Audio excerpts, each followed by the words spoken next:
If there's one thing this weary year reminds us of, it's that our restless hearts need peace. St. Augustine, one of the great theologians of the church, said in a prayer, "Lord, you have made us for yourself, and our hearts are restless until they find their rest in you." Now, where does that restlessness in our hearts come from?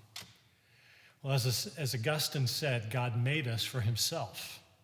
He made us for fun with him, for love with him, to be filled with him. But when that relationship came unraveled, our restless hearts turned to other things for filling.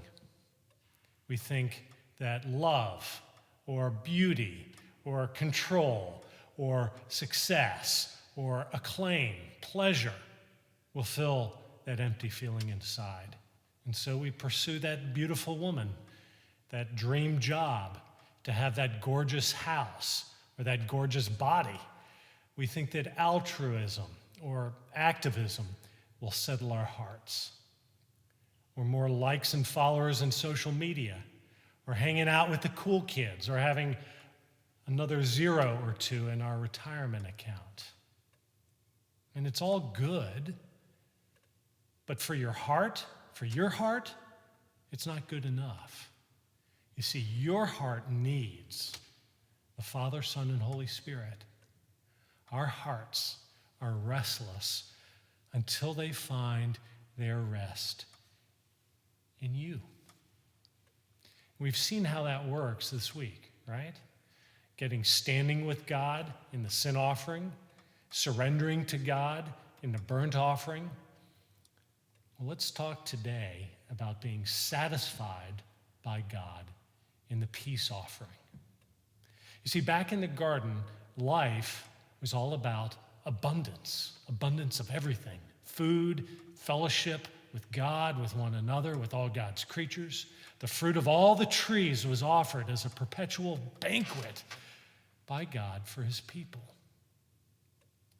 Now, fast forward to the tabernacle liturgy in Israel, and the highlight of all the sacrifices that we've seen so far, they all ended with the peace offering, in which the Israelite had a shared meal of communion in the tabernacle. You see, some of the sacrificial meat from the burnt offering was returned to the worshiper, who would then enjoy a sacred feast with family and friends right there in the tabernacle in the presence of God. Our restoration to fellowship with God is at a table, a festive banquet with God and his people. And you see Jesus and his friends sharing that meal in this beautiful icon behind me that Andrew Archie brought back from his pilgrimage to Greece during a sabbatical in the mid-90s. You see Jesus and his disciples sharing that sacred meal. Every week we are invited to share the same. You see, Jesus gives our hearts peace through our desires being filled. He wants to draw you near. He wants to speak the words that your heart longs to hear, to give you what you yearn for, eye to eye with the guy. And that's how the peace of Christ starts small. And I'd like to remind you of the Metaformation workshops that Tony Stoltzfus is opening for 2021. I've done 2 of these workshops myself, and they are a very practical training to learn to experience Jesus in a very powerful and satisfying way. And the sign-up deadline is December 15th, and we can arrange scholarship funds to get you there.